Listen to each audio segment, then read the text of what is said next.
Good morning, শুভ সকাল বন্ধুরা।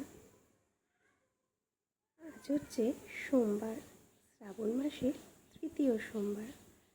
সকাল সকাল আমি আমার গাছ বাগান দিয়ে আমার সকালটা শুরু করলাম।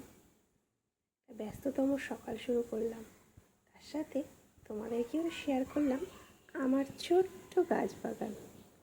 জানি খুব অল্প, কিন্তু আস্তে আস্তে ঠিক অনেকটা বড় করে দেবো। সকলের দিনটা আজকে ভালো কাটুক।